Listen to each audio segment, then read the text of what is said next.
एक बार फिर आप सभी का आपके अपने चैनल अमन स्टडी पे मैं स्वागत करता हूं। और ये जो क्लास है वो देखिए 11वें नंबर क्लास है, यानी कि ये जो है पार्ट आपका है वो 11वां नंबर है। याद रखिएगा पार्ट कौन सा है, 11वां नंबर का है।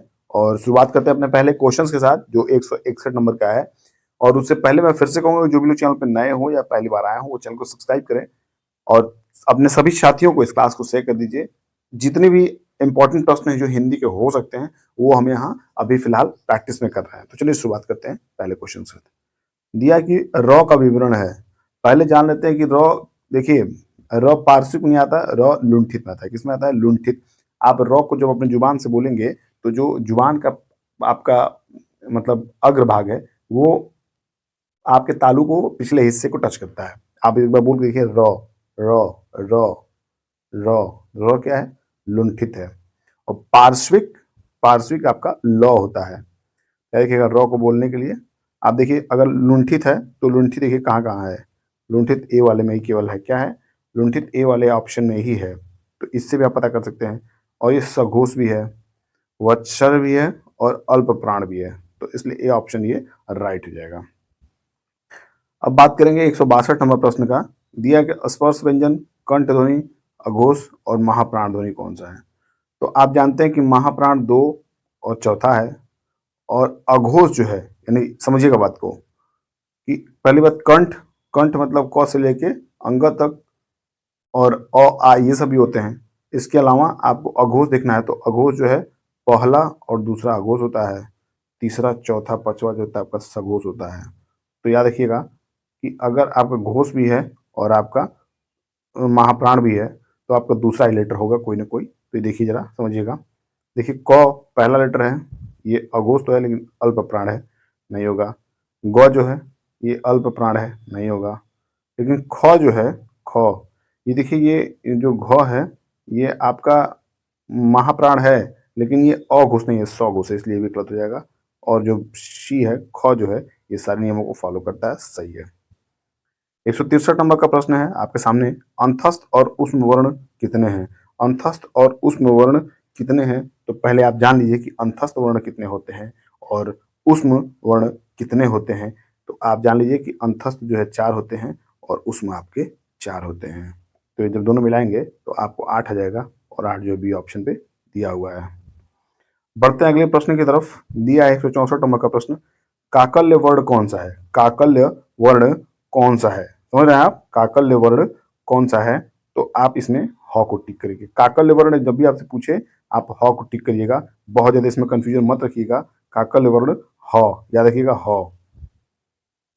165 नंबर का प्रश्न है आपके सामने। निम्न में से कौन सा व्यंजन संघर्षी है? निम्न में से कौन सा व्यंजन संघर्षी है? ए है झ, बी है ट, सी है ह और डी है मौ।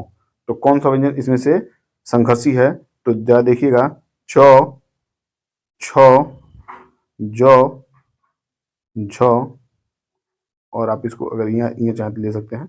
बाकी देखिए इसमें से आपको झ मिल रहा है, झ ए ऑप्शन पे है। और ये आपका व्यंजन जो है स्पर्श संघर्षी हो जाएगा। क्या हो जाएगा? स्पर्श संघर्षी हो जाएगा। तो इस तरह 165वें नंबर का जो सही प्रश्न है ये देखिए संघर्षी दिया है। क्या है? व्यंजन संघर्षी है। तो आप इसको झ टिक कर सकते हैं। बाकी अगर आपको कहीं से ह भी अगर टिक मिल रहा है तो उस पर आप थोड़ा देख लीजिएगा, क्योंकि कई जगह ये आपको ऑप्शन मिलेंगे देखने को। 166 की बात करें तो 166 में दिया है कि इनमें से कौन सी देवनागरी लिपि की वर्ण ध्वनि नहीं है? इनमें से कौन सी देवनागरी लिपि की वर्ण ध्वनि नहीं है? तो हम जो 4 ऑप्शन इनमें से हम अलग करेंगे तो देखिए मूर्धा ध्वनि जो है ये आपकी है, ठीक है। कंठ ध्वनि भी है, दंतोष्ट भी है। लेकिन जब बात ग्रीवा की करेंगे तो ग्रीवा आपका कहीं नहीं आता है, ठीक है। तो याद रखिएगा ग्रीवा जो है वो आपका नहीं है। 167 नंबर का प्रश्न है, थोड़ा लंबा है, देखते हैं इसको। जिह्वा की नोक जब ऊपर के दांतों के पंक्ति के सामने वाले दांत के ऊपर हिस्से के संपर्क में आकर वायु के प्रवाह को अवरुद्ध करती हैं, ऐसे उच्चारण स्थान को क्या कहा जाता है? तो ऐसे उच्चारण स्थान को हम वत्सर्य बोलते हैं। क्या बोलते हैं? वत्सर्य। देखिए ये वतर्य है लेकिन ये वत्सर्य होगा। क्या होगा? वत्सर्य। मैं लिख दे रहा हूँ, डी ऑप्शन जो है, याद रखिएगा ये जो होता है वत्सर्य, ठीक है। तो याद रखिएगा डी ऑप्शन आपका राइट हो जाएगा। 168 नंबर का प्रश्न है, क्या कह रहा है कि स्वतंत्रियों के आधार पर व्यंजनों को कितने वर्ग में बांटा गया है। स्वतंत्रियों के आधार पर व्यंजन वर्ग को दो में बांटा गया है। क्या किसमें बांटा गया है? दो में। स्वतंत्रियों के आधार पर व्यंजन वर्ग को दो वर्गों में बांटा गया है, याद रखिएगा इसको। 169 नंबर का जो प्रश्न है इसको देखते हैं। हिंदी शब्दकोश में क के बाद कौन सा व्यंजन दिखाई देता है। हिंदी शब्दकोश में क के बाद कौन सा व्यंजन दिखाई देता है, तो आप बता सकते हैं कि हिंदी में क के बाद कौन सा आता है, तो छ आता है। क के बाद छ आता है। ये प्रश्न आपसे मान के चलिए, ये प्रश्न आपसे मतलब 100+10% मैं श्योर हूँ कि ये आपसे पूछा जाएगा। याद रखिएगा, क के बाद आपसे पूछा जाएगा छ। क के बाद किसका क्रम आता है? छ।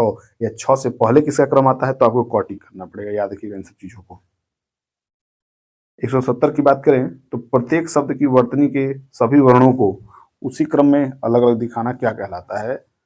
प्रत्येक शब्द की वर्तनी के सभी वर्णों को उसी क्रम में अलग अलग दिखाना क्या कहलाता है। तो चलिए, ऑप्शन आपके सामने हैं, आप इसको बताइए जरा। वर्ण संयोजन, वर्ण विच्छेद, संधि या संधि विच्छेद। तो वर्ण विच्छेद क्या है? वर्ण विच्छेद। देखिए, संधि विच्छेद तो मान लीजिए किसी शब्द को लेकर हो गया। क्या हो गया? किसी शब्द को लेके हो गया।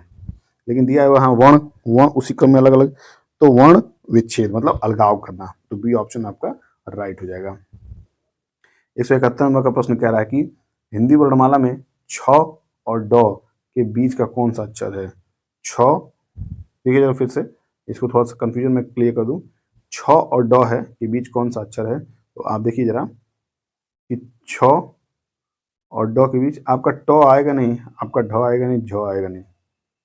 तो आपका जो भी आएगा वो आपका इयो आएगा। क्या आएगा? इयो आएगा। क्या आएगा? इयो आएगा। एकदम सही है, आप इसको चेक कर लीजिएगा। लिखिएगा आप, छ के बाद से वर्ड लिखना चालू करिएगा और देखिएगा बीच में कौन सा पड़ रहा है। इन चारों ऑप्शन के बाद, इन चारों ऑप्शन में कौन सा पड़ रहा है आपका। 172 नंबर प्रश्न है, क्या कर रहा है? निम्न में से कौन सा व्यंजन पार्श्विक है। तो पार्श्विक कौन सा है? लौ है। क्या है? पार्श्विक कौन सा है? लौ है। याद रखिएगा, पार्श्विक लौ है। 173 नंबर का प्रश्न देखेंगे कि उच्चारण की दृष्टि से समलंब ध्वनि का कौन सा वर्गीकरण है। समलंब ध्वनि का कौन सा वर्गीकरण है, तो उच्चारण दृष्टि से संबल कौन से वर्गीकरण में आता है ध्वनि का, तो ऑप्शन है संयुक्त ध्वनि, युग्मक ध्वनि, संयुक्त ध्वनि। ये देखिए, संपृक्त है। क्या है? संपृक्त है, युग्मक है, संयुक्त है, द्वित्व है। द्वित्व होगा नहीं, युग्मक होगा नहीं, और यहाँ संयुक्त भी नहीं होगा। तो जो बच रहा है संपृक्त, यही इसका राइट ऑप्शन है, संपृक्त हो जाएगा। 174 नंबर का प्रश्न देखते हैं। दिया है कि आधा र प्लस म का रूप है। आधा र और प्लस म का जो रूप होता है वो होता है आपका ये म, और म के ऊपर ये वाला र। तो देखिए जरा कहाँ है आपको, ये सी पे आपको मिलेगा, और इसलिए सी ऑप्शन जो है राइट हो जाएगा। 175 नंबर प्रश्न देखेंगे कि प्र में पूर्ण वर्ग है। प्र में पूर्ण वर्ग है, देखिएगा, प्र में पूर्ण वर्ग है। क्या है? यहाँ पे र है। क्या है? र है। र आपको बी ऑप्शन पे देखने को मिलेगा, राइट कीजिएगा बी ऑप्शन को। 176 नंबर प्रश्न है, वह व्यंजन है। वह व्यंजन कैसा है? उष्म है, अंतस्थ है, महाप्राण है, अघोष है। तो इसको आप सभी आंसर करिए। तो आप जानते हैं, आप अंतस्थ में आता है य, व, र और ल। या देखिएगा, ये जो चार हैं ये आपके अंतस्थ में आते हैं। तो ऑप्शन में वो आपको अंतस्थ ही फॉलो करता हुआ दिखाई देगा। 177 नंबर का प्रश्न है कि ई और ई कहा जाता है। क्या कहता है?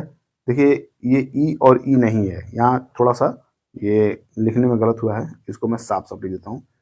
यहाँ आपको फिर से मैं कट करके बताता हूँ, ये जो है गलत है। आप इसको अगर लिखना चाहेंगे तो ये ड है। क्या है? ड। ड, ये जो उच्छिप्त वाला ड है ये वो वाला है। यहाँ पे ढ है, ये भी उच्छिप्त वाला है। तो ये आप दोनों समझ लीजिएगा एक बार, ये ड और ढ को कहा जाता है। ये सजातीय वर्ण तो है नहीं। क्या है?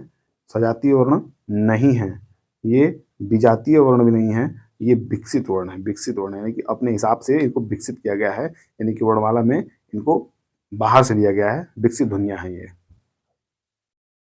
अब बात करेंगे 178 की, च छ ज झ उदाहरण है। तो च छ देखिए अब देखिए मैं एक क्वेश्चन जो आपको बताया था मैं, उसी के आधार पे ये जो कन्फ्यूजन थी वहाँ भी था और यहाँ मैं क्लियर कर दे रहा हूँ कि जब च छ ज की बात आएगी तो स्पर्श संघर्षी में है। किसमें आएगा? स्पर्श संघर्षी व्यंजन के रूप में ये होता है च छ ज झ। इसीलिए मैं वहाँ भी आपको स्पर्श संघर्षी के बारे में बताया था। 179 जो है, पक्षी में कितने व्यंजन वर्ण हैं? पक्षी में कितने व्यंजन वर्ण हैं? तो बताइए ज़रा। 2 हैं, 4 हैं, 3 हैं, 5 हैं, कितने हैं? तो 3 हैं। याद रखिएगा, पक्षी में कितने आते हैं? 3 वर्ण। 180 की बात करें तो वर्णों के कितने भेद हैं? ए है 10 है, बी है 2, सी है सॉरी ये देखिए थोड़ा सा कन्फ्यूजन इसमें ऊपर नीचे हो गया है। तो सी 2 है, बी 7 है और डी 8 है। तो इसका जो सही क्रम हो जाएगा वो हो जाएगा सी यानी कि 2। याद रखिएगा 2। कितना? 2। वर्णों के कितने भेद होते हैं? तो 2। तो इस तरह ये क्लास और ये क्वेश्चन यहाँ समाप्त होते हैं। मुझे उम्मीद है कि अब जो हम जिस तरह के क्वेश्चन कर रहे हैं ये थोड़े से मॉडरेट लेवल से ऊपर हो रहे हैं। खैर कोई बात नहीं, हमें सभी प्रश्नों को देखना है, सभी तरीके के प्रश्नों को देखना है, क्योंकि एग्जाम में हमसे ये कहीं नहीं आपसे वर्गीकरण किया जाएगा कि आप कम पढ़े तो आपसे आसान क्वेश्चन या ज़्यादा पढ़े तो आपसे कठिन क्वेश्चन, ऐसा कुछ नहीं रहेगा। सबके लिए एक समान क्वेश्चन होगा, तो इस पर विशेष ध्यान दीजिए। जो मैं क्वेश्चन करा रहा हूँ वो कहीं ना कहीं अपने आप में इंपॉर्टेंट है। तो चलिए अब अपने क्लास को ही समाप्त करते हैं और शुभकामनाएं आपके साथ है। पढ़ते रहिए, मस्त रहिए, स्वस्थ रहिए। Bye bye, take care.